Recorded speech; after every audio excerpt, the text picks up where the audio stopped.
आजीच्या थरथरत्या हातांमधून लाल सुटूक पिठाचे दाणे पडताना कधी तुम्ही पाहिलेत? धुसर आठवणीची कवाडे उघडत त्या चटईवर पडणारे ते छोटे छोटे बिंदू जेव्हा वाळताना दिसायचे, वाटायचं झाडावरचा लाल भडक गुलमोहराचा सडाच जणू जमिनीवर पडला आहे. आज आम्ही तुम्हाला तीच जुनी आठवण परत देणार आहोत. आज आम्ही तुम्हाला शिकवणार आहोत सांडगे.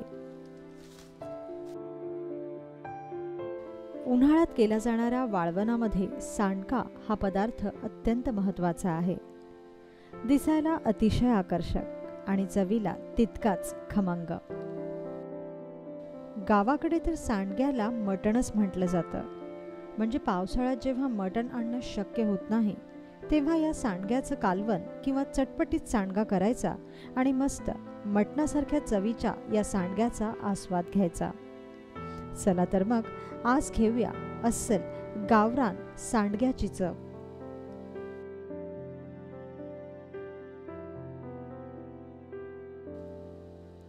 सांडगे बनवण्यासाठी आपल्याला लागेल 1 वाटी चण्याची डाळ, 1 वाटी मटकीची डाळ, 10 ते 12 सुक्या लाल मिरच्या, 10 ते 12 लसणाच्या पाकळ्या, 2 चमचे जिरे, 1 चमचा हळद, चिमूटभर हिंग आणि चवीपुरतं मीठ. सांडग्यांसाठी लागणारी डाळ आपल्याला किमान 12 तास आधी भिजवून घ्यावी लागेल. म्हणजे दुसऱ्या दिवशी सकाळी सांडगे बनवायचे असतील तर आदल्या रात्री या दोन्ही डाळी भिजवून घ्या. भिजवलेल्या डाळीचं पाणी निथळून पाट्यावर या डाळीची भरड वाटून घ्या. सांडग्याची ही विधी पारंपरिक असल्यामुळे आम्ही या डाळी पाट्यावर आवर्जून वाटून घेतोय. तुम्ही मिक्सरवर सहज डाळीची भरड वाटून घेऊ शकता. ही डाळ भिजलेल्या पाण्यातच वाटायची आहे, त्यामुळे वाटताना यात अजिबात पाणी घालायचं नाहीये.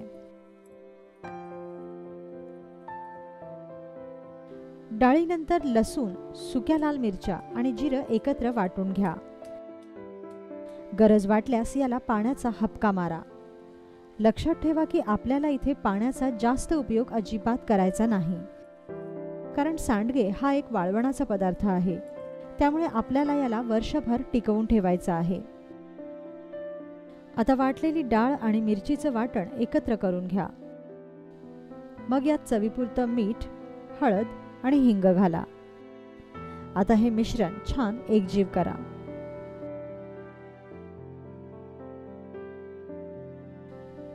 यानंतर एका स्वच्छ कपड्यावर किंवा प्लास्टिकवर सांडगे तोडायला सुरुवात करा.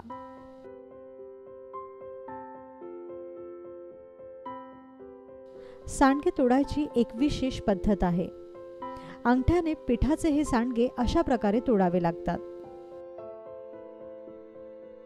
खरं तर सांडगे तोडायला सरावलेले हातच लागतात, पण 1-2 प्रयत्नात तुम्ही सहज हे सांडगे तोडू शकता. सर्व सांडगे तोडून झाले की मग यांना ऊन दाखवा. किमान 2 दिवस तरी या सांडग्यांना उन्हात कडक वाळवा. आणि यानंतर या लाल बुंद सांडग्यांना हवाबंद डब्यात भरून ठेवा. तयार झाले तुमचे साठवणीचे सांडगे. आता जेव्हा मनात येईल तेव्हा मस्त झणझणीत मटणाच्या खिम्यासारखा लागणारा हा सांडगा बनवा. आणि हो, हा चटपटीत सांडगा कसा बनवायचा हे पहा आमच्या पुढच्या व्हिडिओत.